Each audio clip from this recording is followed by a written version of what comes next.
저는 요한복음 14장 23절 말씀을 가지고 하나님은 어떻게 사람 안에서 거처를 건축하시는가, 이러한 제목으로 한번 말씀을 나누겠습니다. 금요 찬양 예배는 우리가 어떻게 영적으로 성숙해질 수 있는가, 그런 테마로 말씀을 나눕니다. 이것을 알기 위해서 우리가 지난 시간에 하나님은 우리를 위해서 무엇을 하시는가, 성경에서 하나님은 우리를 위해서 무엇을 하시는가, 여기에 대한 기본적인 말씀을 나누었습니다. 사실 요한복음 14장 1절과 2절에 보면 그런 내용이 기록되어 있습니다. 다 같이 합독하면, 너희는 마음에 근심하지 말라. 하나님을 믿으니 또 나를 믿으라. 내 아버지 집에 거할 곳이 많도다. 그렇지 않으면 너희에게 일렀으리라.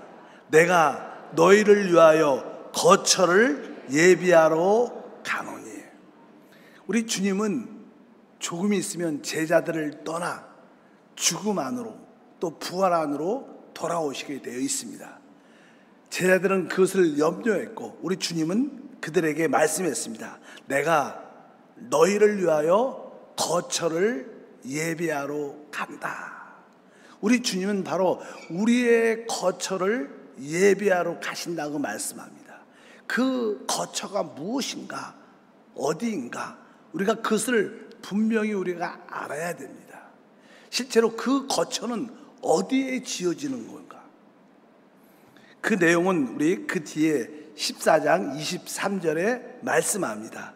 예수께서 대답하여 이르시되 사람이 나를 사랑하면 내 말을 지키리니 내 아버지께서 그를 사랑하실 것이요 우리가 그에게 가서 거처를 그와 함께 하리라.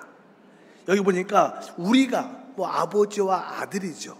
아버지와 아들께서 바로 그에게 가서 거처를 그와 함께 한다.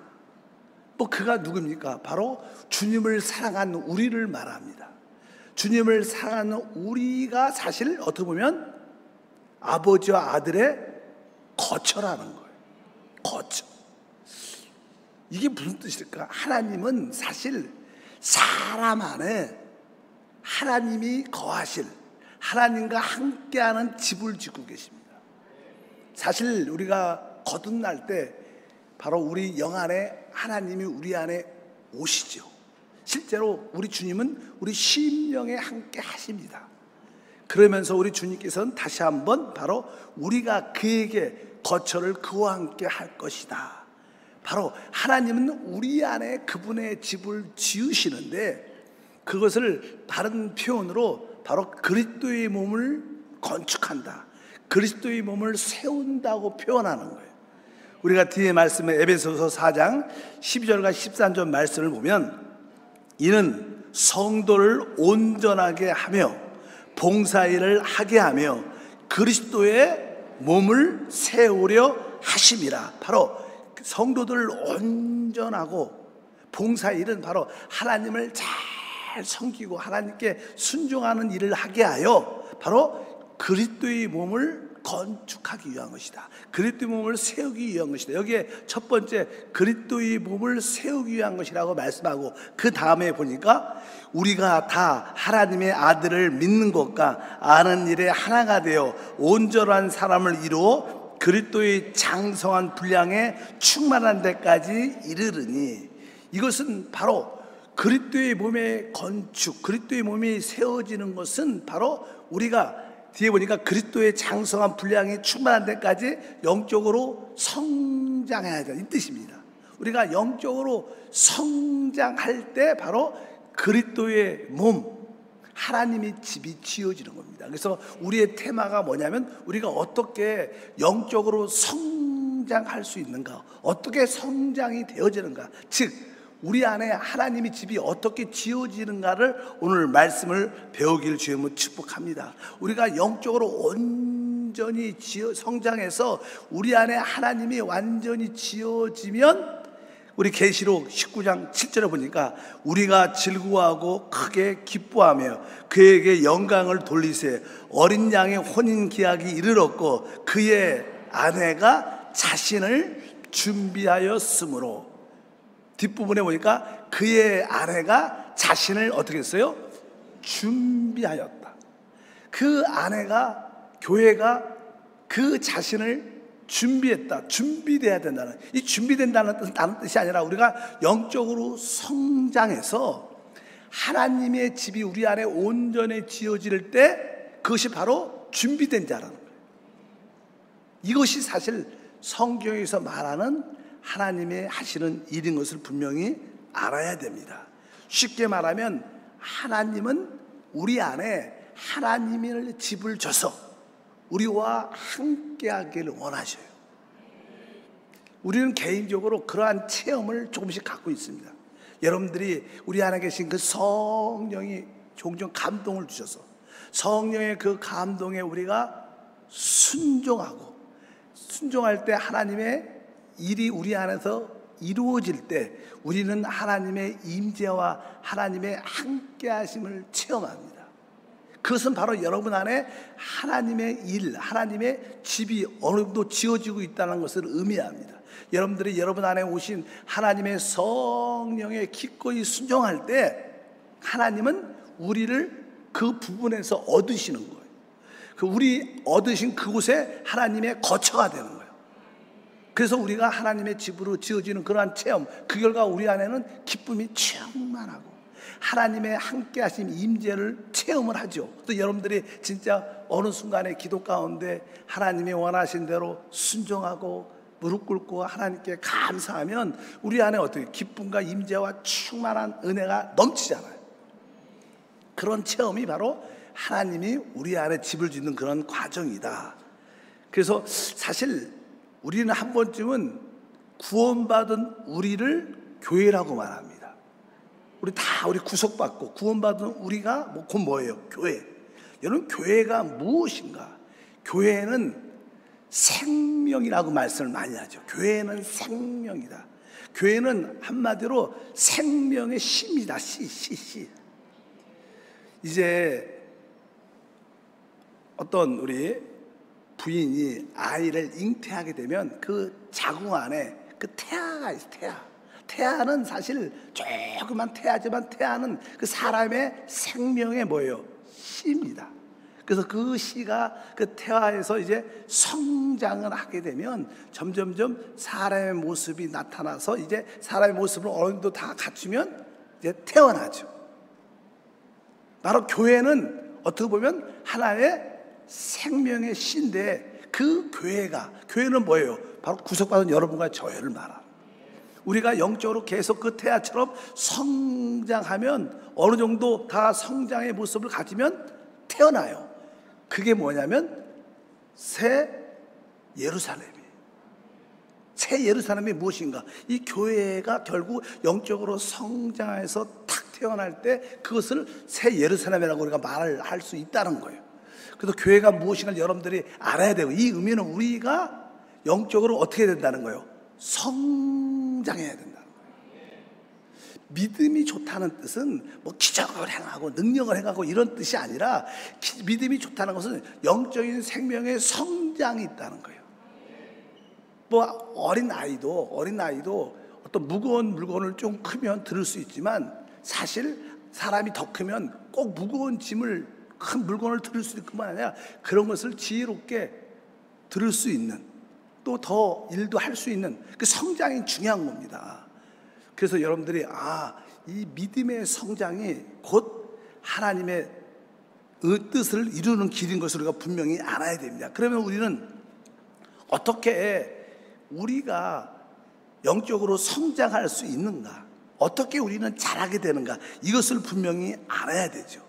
사실 하나님이 우리 안에서 이렇게 우리가 주 예수를 믿는 그 순간 우리는 성령으로 말미암아 하나님의 생명을 얻게 됩니다. 그래서 우리 안에는 하나님의 영과 또 하나님의 생명이 우리 안에 들어와요. 그러면 이제 이 생명이 바로 우리 안에서 무엇을 영적으로 성장하는 일을 하시게 됩니다. 그러니까 우리 안에 있는 하나의 씨앗이 심겨졌기 때문에 이것이 잘 자라야 되는 거예요.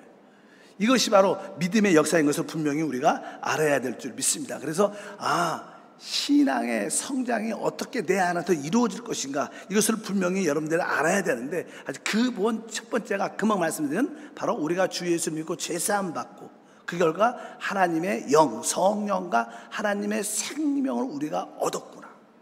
이제 하나님의 성령과 우리가 하나님의 생명을 우리 안으로 받아들였기 때문에 이제 우리 안에서 그 생명의 역사가 시작된다. 이것이 사실 성장의 시작이죠. 성장의 시작. 여러분 안에 그러한 생명의 성장의 시작이 있길 주님으로 축복합니다. 그래서 이것이 이제 우리 안에서부터 하나님의 거하시는 거처, 하나님을 집을 짓는 일을 하십니다. 그러면 이제 우리 안에는 다 하나님의 영, 성령과 하나님의 생명이 다 우리 안에 들어와 있고 우리 모두의 안에서 그것이 자라기 시작한다는 거예요. 그러면 두 번째는 중요한 게 무엇인가? 그러려면 여러분들이 우리 안에 있는 하나님의 영과 하나님의 생명에 동역을 해야 돼요. 이것이 잘 자랄 수 있도록 여러분들이 어떻게 그 하나님의 생명의 성장을 위해서 동역하는 그 성령과 우리 안에 계신 성령과 동역, 그분이 원하는 대로 우리가 순종하고 따르는 그러한 은혜의 생활이 함께 해야 됩니다. 그러면 우리가 하나님과 동역한다는 뜻은 무엇일까?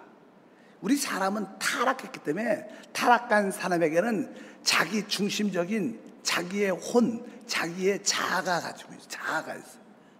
그래서 이 우리의 동역은 바로 우리의 혼, 우리의 자아가 깨어지는 게 성령과 동행하는 거예요. 우리가 교회에서 깨어진다, 부서진다, 파쇄된다 그런 단어를 많이 씁니다. 사람은 깨져야 돼. 저 사람 깨지고 있는 것 같아. 여러 가지 우리가 그런 얘기를 많이 하는데 왜? 이제 우리 안에 하나님의 영과 하나님의 생명이 우리 안에 있는데 그분이 우리 안에 집을 지려면 우리가 그분과 어떻게 동역해야 되는데 우리가 말하는 그 동역은 바로 우리의 혼의 생명인 자아가 어떻게 돼요?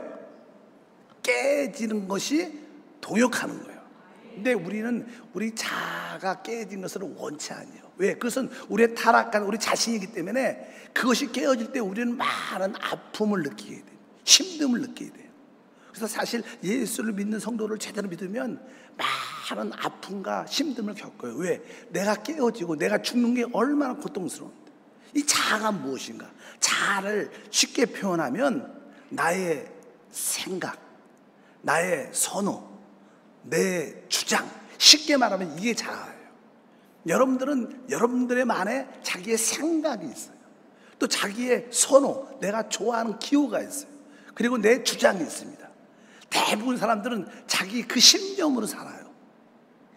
근데 내 신념으로 살면 우리 안에 하나님이 역사할 가능성이 없습니다. 그분이 우리 안에 성령으로 생명으로 들어와 계시지만 내가 어떤 일을 할 때 내 생각, 내 선호도, 내 주장만으로 일을 진행을 하면 그 일에 대해서 그 부분에 대해서 하나님이 들어올 자리가 없어요. 하나님의 성분이 들어올 자리가 없는 거예요. 근데 내가 생각을 내려놓고 포기하고 내 기호를 포기하고 내 주장을 포기하면 그 일에 대해서 그 부분에 대해서 이제 내 생각과 내 선호와 내 주장을 내려놓으면 그 자리에 하나님이 들어올 자리가 되는 거예요. 그럴 때 하나님은 그 부분을 얻으셔요. 그게 바로 그분의 거처, 그분의 집이 된다 이런 뜻이에요. 쉬운 말로 말하면 쉽지 않지만 일단 내가 우리 안에 계신 하나님이 우리 안에서 어떻게 역사하는가 그것을 설명하는 거예요. 이것은 신앙적인 내적인 체험이죠. 이거는 객관적인 사실이 아니라 주관적으로 하나님이 우리 안에 역사하는 길인 것을 여러분들이 분명히 알아야 됩니다. 아까 하나님은 무엇을 하시는가? 하나님은 우리 안에 뭘? 하나님의 거처, 하나님의 집, 우리와 함께하는 그 집을 짓고 계셔요. 막 천국을 간다 이런 것은 조금 종교적인 개념의 단어입니다. 사실은 하나님은 바로 우리 사랑과 함께 하시는. 왜? 하나님의 형상대로 우리가 만들어졌기 때문에 하나님은 우리 안에 오셔야 되는 거예요. 우리 안에서 그분의 집을 짓는 것을 여러분들이 꼭 기억하시길 바랍니다. 그래서 하나님의 집이 우리 안에서 지어지려면 우리는 하나님 성령에게 동력해야 되는데, 그 동력이 우리 자아가 어떻게 부서지고 깨어지는 것이다. 내 생각을 내려놓고, 내 기호, 내 선호도를 좋아하는 것을 내려놓고, 내가 주장을 포기하고 내려놓는 게 사실 성령과 어떻게 동역하는 거예요. 근데 사람들이 자기 생각, 자기 선호도, 자기 주장을 내려놓는 게 쉽지 않습니다. 진짜 쉽지 않습니다. 그것을, 자기 것을 포기하려면 진짜 많이 울고 진짜 죽음 바닥을 가야지 자기의 어떤 결정과 판단을 포기하지 사람은 쉽지 않은 거예요. 그러나 성령은 그것을 여러분들이 받아들이길 진짜 원하시는 줄 믿습니다. 왜 이렇게 말하냐면요, 만약에 사람이 이렇게 아프잖아요. 병원에 가면 의사가 너무 체력이 약해서 주사를 이렇게 회복하는 주사를 줍니다. 주사를 딱 놓고 이제 그리고 그냥 약도 줘요. 그럼 그냥 그 주사가 우리 팔에 맞아갖고 이게 우리 영양을 공급하죠. 그러니까 마찬가지로 하나님이 우리 가운데 역사하려면 하나님이 우리에게 뭘 놔야 돼요? 영적인 주사를 놔야 돼요. 근데 아까 환자가 병원에 갔는데 의사가 주사를 놔야 되는데 주사를 놓을 곳이 없다. 만약에 놓을 곳이 없다. 뭐 있죠. 근데 놓을 곳이 없다 그러면 주사에 좋은 약이 있어도 들어갈 수가 없어요. 어떤 피부가 어떤 살에다 주사를 놨는데 놓을 자리가 없다. 만약에 그러면 주사를 놓을 자리가 없으면 그 주사에게 들어갈 수가 없는 거예요. 마찬가지로 하나님도 우리에게 하나님의 놀라운 역사를 우리 안에 주시기는 원하시는데 우리가 맞을 자리가 없다면, 주사를 영적으로 맞을 자리가 없다면 우리는 그것을 공급받지 못하는 거예요. 그럼 우리가 맞을 자리가 어딘가? 맞을 자리는 우리의 깨어진 자아입니다. 깨어진 자아가 있어야 그곳에 주님이 상처. 우리가 주사 맞을 때도 사실 이렇게 팔에 주사를 딱 맞으면 이 살이 이렇게 찢기죠. 그리고 이렇게 패여갖고 살짝 이렇게 살짝 아프지 않습니까? 그러니까 들어간 것처럼 바로 우리의 깨어진 피부에 주사가 들어간 것처럼 우리의 영적인 피부, 우리 자아가 깨져야 그 부분에 하나님의 성분이 들어가요. 하나님의 모습이 들어가서 우리를 어떻게 해요? 회복하고 치유하는 역사가 일어난다. 그러니까 우리가 하나님이 집이 지어지는 주된 역사는 바로 우리가 갖고 있는 우리 자아가 깨어지는, 내 생각을, 내 선호를, 내 주장을, 내 확신을 우리가 포기하고 어떤 일에 대해서 내려놓을 때 이제 성령이 바로 그 깨어진 부분에 들어오셔서 그곳에 하나님의 성분이 채워지면서 그곳이 곧 하나님의 거처, 하나님의 함께 하심이 된다. 집을 그렇게 우리 안에서 지신다는 거예요. 그래서 시간이 점점점 지나면 나는 점점점 작아지고 감소되고 내 안에서 그리스도가 점점점 흥황하고 넘치고 채워지는 역사. 이것이 사실 뭐예요? 신앙의 하나의 요소인 것을 여러분들이 기억을 하시기를 바랍니다. 그래서 내 자아가 깨어지는 것이 바로 주님이 우리 안에 집을 짓는 어떠한 근거가 되는구나. 그래서 하나님은 어찌하든지 우리 안에 하나님의 집을 짓기 위해서 우리를 깨뜨리시는, 부서지는 그런 일들을 행하는 것을 우리가 알고 있습니다. 근데 종종 교회 안에서 보면 어떤 성도들은 너무나 겉으로는 너무나 좋아, 열심도 많아. 근데 모든 봉사와 주님 섬길 때 자기 주장이 너무 세, 자기 선호가 너무 강해, 자기 생각이 너무 강해. 이런 분도 있어요. 또 다른 분들하고 이렇게 타협하지 않고, 또 사역자하고도 말을 안 들어요. 뭐 말 들으라고 하는 게 아니지만 말도 안 듣고 자기 생각이 맞아. 이런 사람들은 자아가 어떻게 해요? 깨어지지 않은 자들이죠. 그러니까 하나님은 그런 사람들 안에 집을 절대로 지을 수 없어요. 그런 사람들 안에 하나님의 성분이 없어요. 그래서 그분 갖고 종종 이렇게 찬양할 때는 좋은 모습을 갖고 있지만 어떤 일을 진행할 때 부딪힐 때 보면 그런 일에 대해서는 하나님의 그 일에 대해서 요소가 전혀 하나님의 성분이 그 부분에 하나도 없어. 왜? 그 부분에 대해서 하나님이 깨지지가 않았어. 부서지지 않았어. 그러니까 거기에는 하나님조차 그 안에 들어갈 수가 없는 거예요. 하나님의 요소가 거기에 가미가 안 된 거예요. 그래서 자아가 깨어지지 않은 분들은 하나님도 어떻게 역사할 수가 없어요. 뭐 하나님이 결국 우리를 살아가니까 그냥 나중에 어떻게 해요? 그냥 세게 깨뜨리죠. 뭐 큰 질병에 걸리든지 아니면 사고가 세게 나든지 가정에 너무 힘든 일이 생기든지 아니면 자신의 육신에 병이 들어가고 진짜 깨질 수 없는 그런 상황을 하나님이 결국 만들어내시죠. 뭐 대부분 그래서 왔죠. 저도 그렇게 왔고. 왜? 워낙 그 하나님의 성령의 그 깨어짐에 순종 안 하니까 하나님이 결국 어떻게 환경적인 징계를 통해서 왜? 그게 은혜예요. 그게 하나님의 국률입니다. 우리가 고난을 많이 받을 때 너무나 섭섭하고 아쉽고 슬프지만 시간이 지나면 야, 그게 주님의 은혜였구나. 그게 주님의 국률 사랑이었구나. 그래서 하나님이 나를 이렇게 망하게 했고 날 힘들게 했구나. 내가 그때 내 주님을 배웠습니다. 내가 그래서 주님께 돌아서 우리는 그런 간증을 다 하죠. 바로 그것이 뭐 하나님의 우리 안에 집을 짓기 위한 하나님의 역사인 것을 여러분들이 분명히 아시길 바랍니다. 그래서 여러분들은 하나님의 영적인 생명이 우리 안에서 자라려면 우리가 자아가 깨어지는, 자아가 부서지는 일에 적극적으로 우리가 동참을 해야 영적인 성장이 되고 바로 그 우리 안에 하나님이 함께 아버지와 아들이 우리와 거처를 함께하는 놀량 하나님 임재와 축복을 체험한다는 것을 여러분들이 아시기를 바랍니다.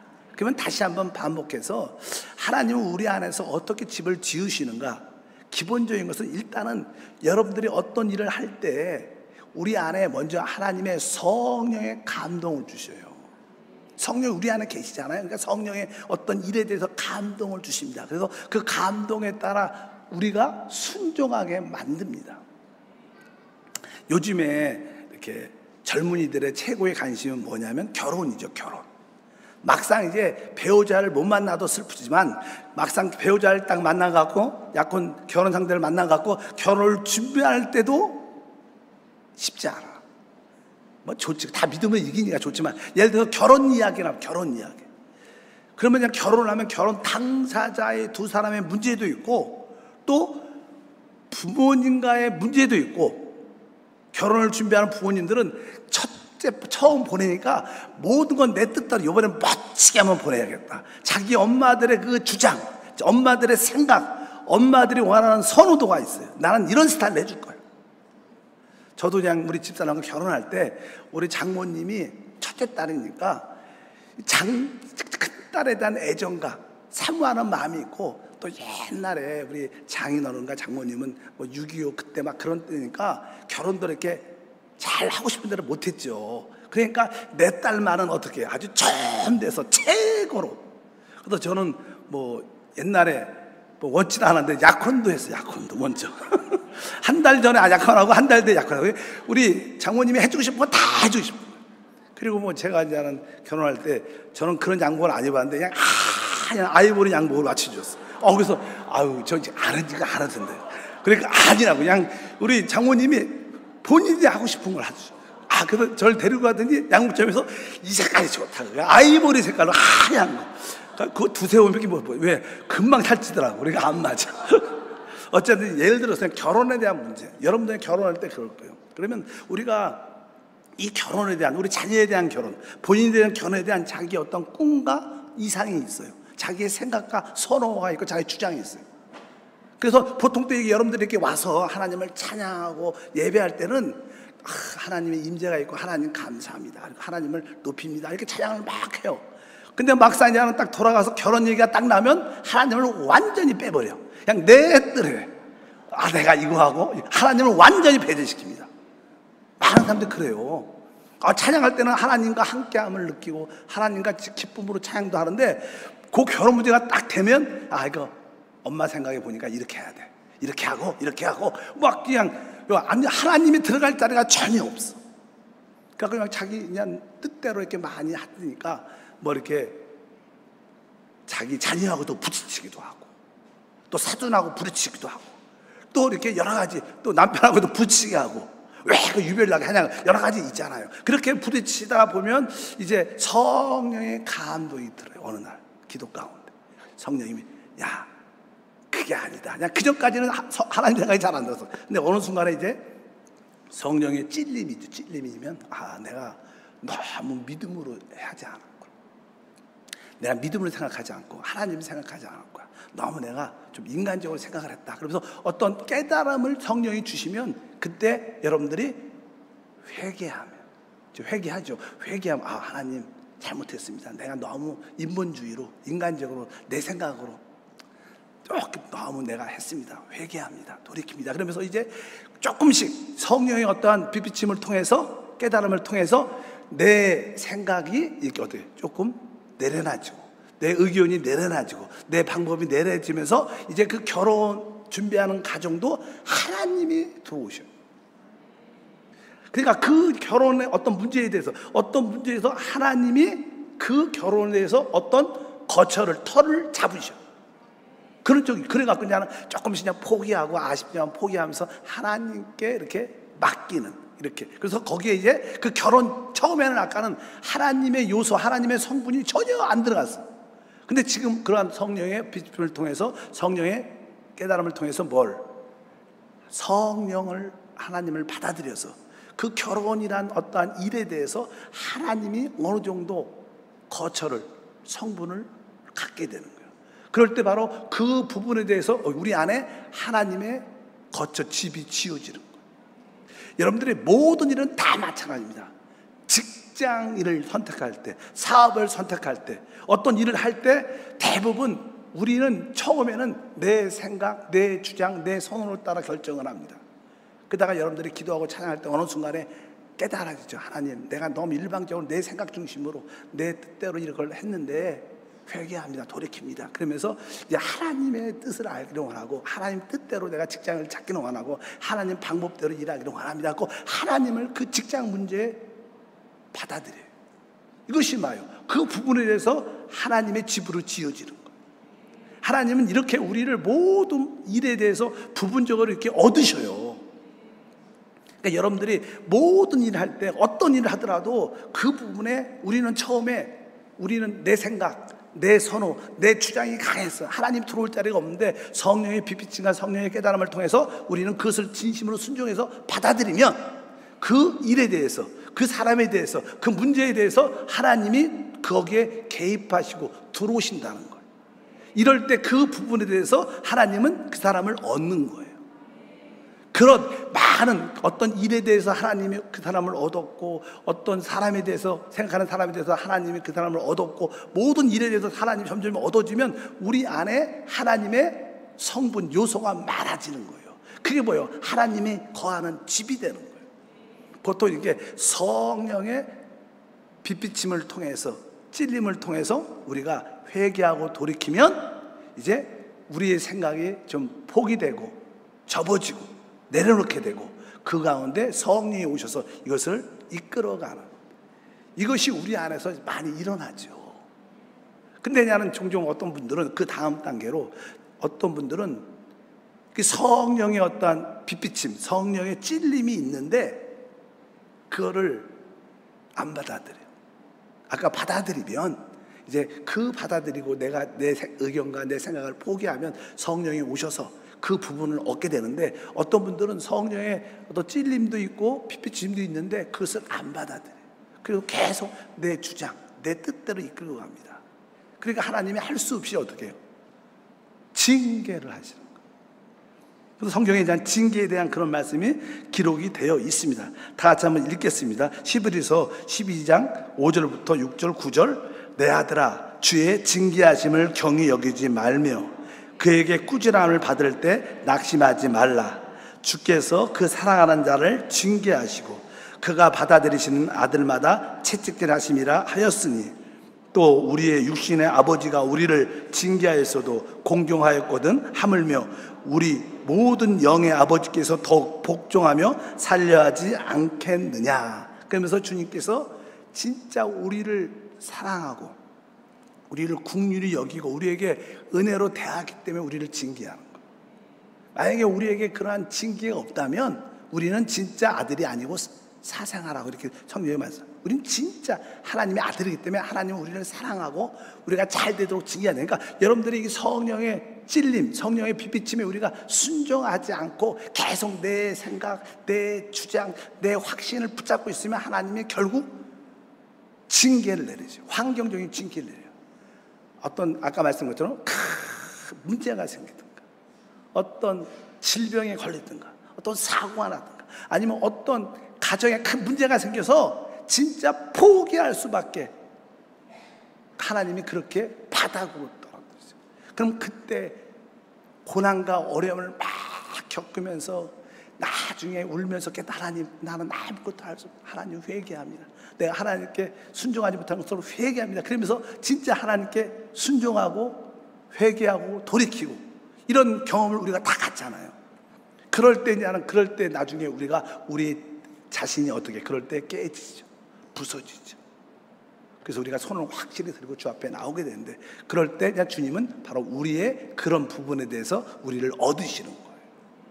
하나님은 우리 안에 하나님을 집을 줄 때 그렇게 일을 하신다는 거예요. 여러분들이 그것을 분명히 알아야 될 줄 믿습니다. 그래서 하나님이 지금 내 안에서 그분의 거처를 점점 어떻게 확장시켜 나가는 거예요. 이제 영은 그분이 얻으셨어요. 근데 이제 여러분의 생각도 얻으셔야 되고, 여러분의 감정도 다 얻으셔야 되고, 여러분의 의지, 온 것을 다 얻으셔야 돼. 근데 아직까지 우리는 내 생각을 온전히 안 드렸죠. 많은 게 불순종하죠.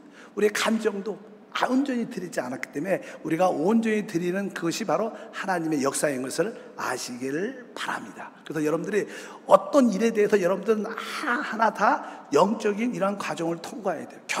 결혼 문제에 대해서 한 번쯤은 바로 나의 생각과 선호와 나의 주장이 끝나야 돼요.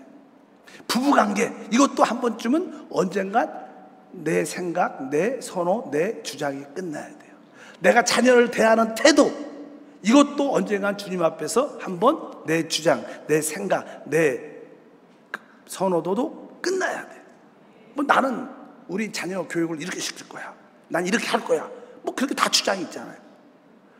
근데 그것이 하나님께 만져진 바 돼야 된다. 내 자아가, 내 생각을 부서지고 내 선호와 내 주장이 부서져야 그 부분에 대해서 하나님이 점점점 여러분들을 얻게 되고 여러분 안에 거처를 갖게 돼서 그분이 여러분 안에서 마음껏, 그러니까 여러분들이 모든 일에 대해서, 당하는 모든 일에 대해서 다 한 번쯤은 내 주장과 선호와 내 주장을 부서져야 되는 거예요. 그래서 오직 성령께 순종하는 그런 모습을 될 때 바로 여러분들은 하나님의 점점점 확정된 집으로 지어지는 거예요. 만약에 여러분들이 온 존재가 모든 일에 대해서, 모든 생각에, 모든 일에 대해서 이렇게 여러분의 생각과 주장과 선호를 다 부서졌다면 하나님이 여러분을 온전히 얻은 거죠. 그것이 뭐예요? 성숙됐다고 말해요. 그것이 뭐예요? 아내가 준비됐다고 말해요. 그게 뭐예요? 바로 여러분이 주님의 신부가 됐다는 거예요. 이런 뜻으로 하나님은 우리가 주님의 신부가 된다는 것은 뭐예요? 뭐 열심히 일하고 그런 개념이 아니라 진짜 내 온 존재를 주님이 다 얻으셨을 때, 즉 내 생각과 선호와 내 주장을 다 내가 주 앞에 내려놓고 더 이상 내 생각은 없습니다. 더 이상 내 주장은 없습니다. 더 이상 내 선호 기호는 없습니다. 나는 주님이 원하는 걸 기뻐하고 주님이 사랑하는 것을 사랑합니다. 이럴 때 나는 진짜 없는 거죠. 그럴 때 주님은 우리를 온전히 얻으셨는데 그가 곧 그리스도의 신부가 되고 최고로 변화된 사람인 줄 믿습니다. 그래서 우리가 이런 주님의 신부가 되려면, 우리가 마태복음 25장에 보면 거기 10처녀 비유가 나와요. 그 중에 슬기로운 5처녀가 있죠. 근데 그 5처녀는 바로 여분의 기름을 준비했어요.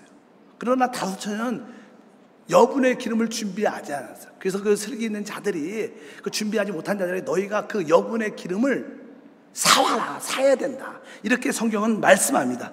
우리 다 같이 한번 읽어보면 그런 말씀이죠. 마태복음 25장 9절에 슬기 있는 자들에 대답하여 이르되 우리와 너희가 쓰기에 다 부족할까 하노니 차라리 파는 자들에게 가서 너희 쓸 것을 사라. 우리는 우리의 그 기름을 우리가 사와야 돼요. 그 여분의 기름을 사야 됩니다. 사야 된다는 것은 대가를 지불한다는 거예요. 대가를 지불하지 않으면 우리는 못 사죠. 여러분들이 다른 데 가서 백화점 가서 상점에 가서 여러분이 원하는 물건이 있는데 그냥 들고 나오면 걸리죠. 거기에 대가를 돈을 지불해야지 그걸 갖고 나올 수 있어요. 성령은 우리 하나님을 대표하는 거예요. 성령을 우리가 준비하려면 대가를 지불해야 되는 거예요. 어떤 대가? 여러분의 생각을 포기하는 대가, 여러분의 기호와 선호를 포기하는 대가, 내 주장을 포기하는 것이 대가예요. 이런 사람은 진짜 그리스도를 많이 얻게 되죠. 이런 사람들은 그리스도를 나타나게 되죠. 왜? 내가 없으니까. 그러니까 그런 의미를 갖고 있는 거예요. 그러니까 여러분들이 내가 이 성령을, 여분의 성령을 갖기 위해서 내가 대가를 지불한다. 이 대가는 다른 게 아닙니다. 내 자아가 부서지는 대가를 기꺼이 받아들이는 거예요. 그래서 이 참된 신앙인들, 경험이 깊은 우리 권사님이나 성도들은요, 자아가 끝난 날이 대부분 있어요. 많이 여러분 자아를 포기할 때, 여러분의 생각과 주관과 관념과 내 모든 것을 포기할 때 진짜 우리는 많이 울죠. 슬퍼했고 힘들어했고. 그걸 포기하는 게 쉽지 않고. 그래서 여러분들 그렇게 많이 울면서 하나님께 처절하게 하나님 뜻대로, 하나님 이제 살든지 죽든지 하나님 뜻대로 내게 하옵소서. 우리 조영기 목사님이 그렇게 하시는 말씀. 살든지 죽든지 흥하든지 새하든지 하나님의 뜻대로. 이것은 뭐예요? 자기의 모든 자기의 생각, 기호, 선호, 주장을 포기했다는 거예요. 그러니까 하나님이 우리 목사님을 얻으신 거예요. 그러니까 크게 하나님의 역사가 나타난 줄 믿습니다. 그래서 우리가 신앙이 성장한다는 것은 바로 다른 것이 아니라 뭐예요? 내 자아가 진짜 부서지고 깨어져서 나의 생각, 나의 기호, 나의 선호, 나의 주장이 진짜 없는 자들, 오직 성령의 기름 부음이 있을 때, 말씀하심이 있을 때 오직 단순하게 순종하는 자들이 사실은 믿음이 가장 영적으로 성장하는 자들. 그래서 믿음이 영적으로 성장한 사람들에게 준비된 사람들, 신부로 준비된 사람들은 우리 교회에서 또 이렇게 사역자와 또 지역장과 권사님들의 이거 하세요 그러면 말이 없어. 할 말도 없고. 근데 아직 안 깨진 사람들은 뭐 한번 하라면 말도 많고 의견도 많고. 근데 진짜 영적으로 성숙한 사람들은 갈수록 뭐가 있어요? 할 말이 없어. 그렇지 않아요? 그러니까 대답도 안 해요. 어쨌든지 여러분들이 그런 은혜가 있길 주님은 축복합니다. 그래서 우리가 영적으로 성장한다는 것은 이런 의미를 갖고 있구나. 그래서 여러분들이 그런 은혜의 축복을, 바로 그 의미는 하나님이 우리 안에 그분의 집을 짓는 거고, 여러분들이 어떤 일에 대해서 그 일에 하나님의 성분이 많길 축복합니다. 어떤 사건이 터졌을 때, 또 어떤 일에 대해서 그런 하나님의 성분을 갖는 체험을 가지니까 남들과 상담을 해도 그 하나님의 그 일에 대해서 자기가 경험을 했기 때문에 하나님의 그 성분 안에서, 하나님의 지혜 안에서 그런 문제를 지혜롭게 대답해주면 또 다른 사람도 살 수 있는 그런 은혜가 되는 겁니다. 그럴 때 하나님은 점점점 우리 안에 그분의 거처가, 그분의 집이 점점점 어떻게 확장되죠. 그분이 우리를 많이 얻으시는 거예요. 결과적으로 우리도 그리스도를, 하나님을 더 많이 얻게 되고 그분과 하나 된 놀라운 은혜를 누리게 될 줄 믿습니다. 하나님 감사합니다. 하나님께서 우리 안에 어떻게 집을 짓고 계신 것을 보게 하시고 알게 하시고, 하나님이 우리 안에 거처를 정하실 때 우리가 주님과 동역해야 되는데, 그 동역은 바로 우리 나만 생각하는 나의 자아가 깨어지고 부서지는 일에 동역하는 것입니다. 하나님 모든 일에 기쁨으로, 우리 자아가 부서지고 깨어지는 일에 기쁨으로 동참하는, 동역하는 믿음의 사람이 되게 하옵소서. 많은 아픔과 눈물이 있겠지만 그래도 순종하고, 순종할 때 하나님의 거처와 하나님의 직과 하나님의 함께하신가, 하나님의 역사하심을 우리 모두가 누리게 될 줄 믿습니다. 주 예수 이름으로 기도하옵나이다. 아멘.